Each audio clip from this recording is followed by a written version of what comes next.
2, 3. Donc réalisation du montage du TP, comment redresser une tension. Donc on va réaliser ce montage. C'est le pont de diode, donc ici, qui va permettre de redresser la tension du générateur au bord de la résistance. Donc on va prendre la diode ici. La diode est un composant polarisé, ça veut dire que son fonctionnement dépend du sens dans lequel on va la placer dans le montage. Le symbole, c'est une flèche avec une barre. Donc il faut faire attention de mettre le composant dans le bon sens. C'est pas compliqué. Pour ça, la barre ici, sur le symbole, est représentée par le côté gris sur le composant. Donc ici, j'ai la barre vers le haut. Donc je vais faire en sorte de placer le côté gris vers le haut. Ensuite, je parcours le circuit ici. Donc là, j'ai oublié de dire que je ne m'intéresse ici qu'au pneudiote. Donc dans un premier temps, je fais uniquement cette boucle. Donc j'ai placé la diode D1 avec la barre vers le haut.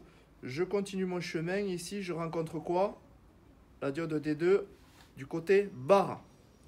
Donc ça veut dire qu'ici, je continue mon chemin et je dois rencontrer la diode D2 du côté barre, c'est-à-dire du côté gris. Voilà. Je continue mon chemin, je rencontre quoi? Une barre. Donc je dois rentrer du côté gris.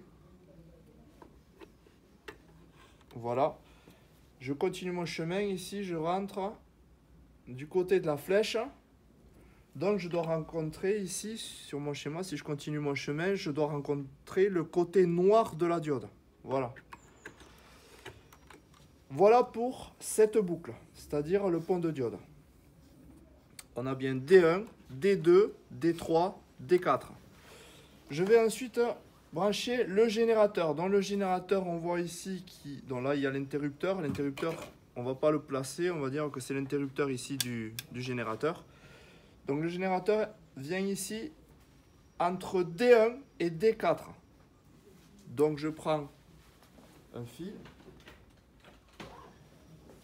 Je me mets sur 6 volts alternatif, c'est marqué sur le montage. Donc 6 volts alternatif, c'est ici. Les bornes vertes. Et je me mets donc ici entre D1 et D4. D1, D2, D3, D4. Donc D1 et D4, c'est ces deux diodes. Je me mets là. L'autre borne du générateur vient ici entre D2 et D3. Donc je prends un autre fil et je me mets entre D1, D2, D3. Entre D2 et D3. Ensuite, je vais placer la résistance un peu plus loin sur la platine.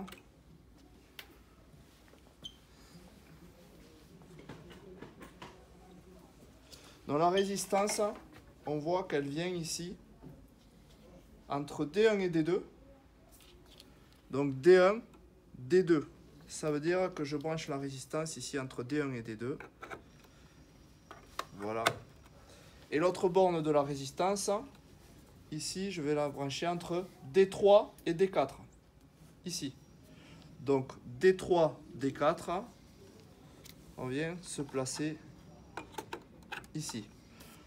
Le montage d'ici est terminé. On va juste venir relever la tension au bord de la résistance ici, pardon. La tension au bord de la résistance sur l'oscilloscope. Donc il me faut deux autres fils et je branche tout simplement.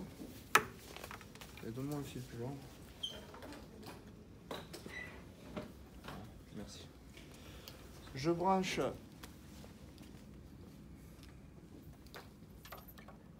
ici aux bornes de l'oscilloscope la résistance.